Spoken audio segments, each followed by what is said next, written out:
सर्वत्र समाना। जितना किसी मंदिर में है उतना ही सिनेमा हॉल में भी है, जितना आपके पूजा गृह में है उतना ही वाशरूम में भी है, बाथरूम में भी है।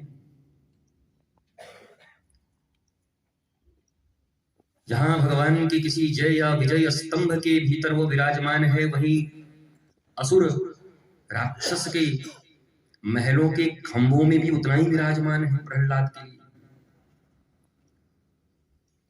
तो उनके प्रकटीकरण का क्या तरीका है?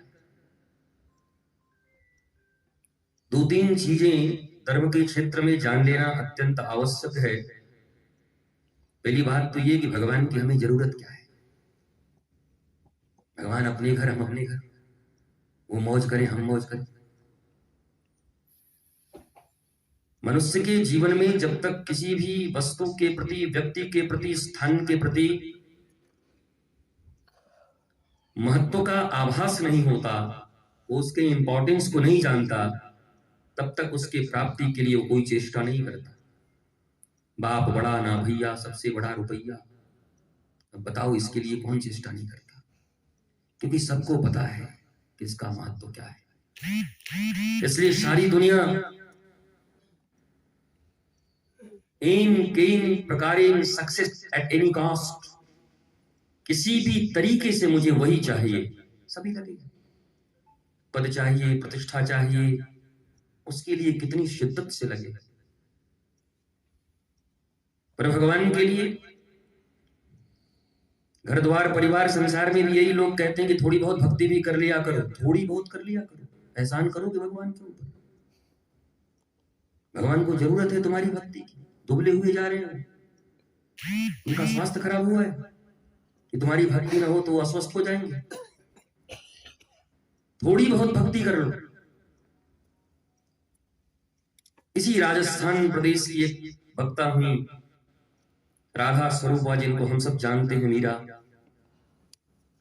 मीरा का एक वचन, मेरे तो गिरधर गोपाल। तो ये लाइन बड़ा आसान है कहना, सारी दुनिया यही कह रही, ठाकुर जी मेरे हैं, गुरु जी मेरे हैं, काली जी मेरी है, भगवान मेरे हैं, दुर्गा जी मेरी है। वो तो ठीक है भैया, तुम किसके हो?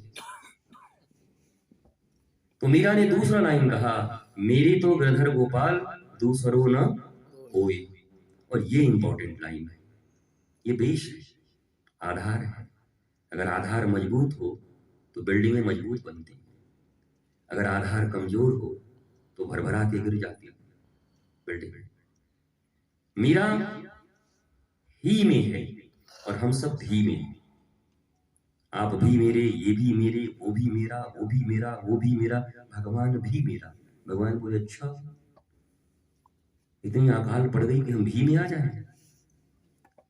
हम सदा से ही में रहते, मैं ही। इसलिए अर्जुन को भगवान ने डांटते हुए कहा 18वें अध्याय में, सर्वधर्मान परित्यज्य माम एकम शरणम व्रज। बताओ, भगवान इस धराधाम पर धर्म की स्थापना के लिए आते। अब कितनी कंट्राडिक्टरी बात है, जरा सोचना। आप सब विवेकवान हो, बुद्धिमान हो, विद्वान नहीं तो विद्यावान तो जरूर बनना है। विद्वान लोग तो, रावण भी विद्वान था, खतरनाक था, पर हनुमान जी विद्यावान गुणी अति चातुर हैं। हमें हनुमान जी की तरह बनना है, विद्यावान। विद्यावान और विद्वान में भी बड़ा अंतर है। कभी इस पे भी मौज होगी, मौका मिले तो। पर देखो, श्री कृष्ण ही कंट्राडिक्टरी बात कर रहे हैं।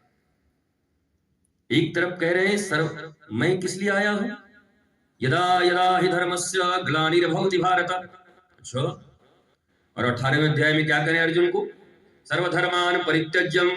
कमाल है, एक तरफ तो आप धर्म की स्थापना के लिए इस पृथ्वी पर आ रहे हो, और दूसरी तरफ आप ही कह रहे हो गीता जैसे ग्रंथ में कि सर्वधर्मान परित्यज्य, सभी धर्मों का परित्याग कर दो।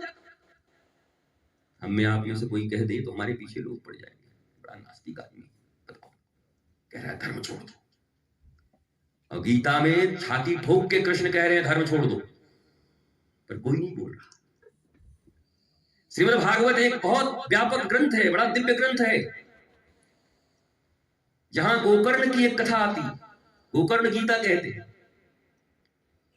उसमें गोकर्ण जी अपने पिता आत्मदेव से कहते हैं कि धर्मम भजस्व सततम त्यज्य रोग धर्मान सेवस्य साधु पुरुषान जहि काम तृष्णाम अन्यस्य दोष गुण चिंतन मास मुक्तवा सेवा कथा रसमहो नितराम पिबत्वम। पिताजी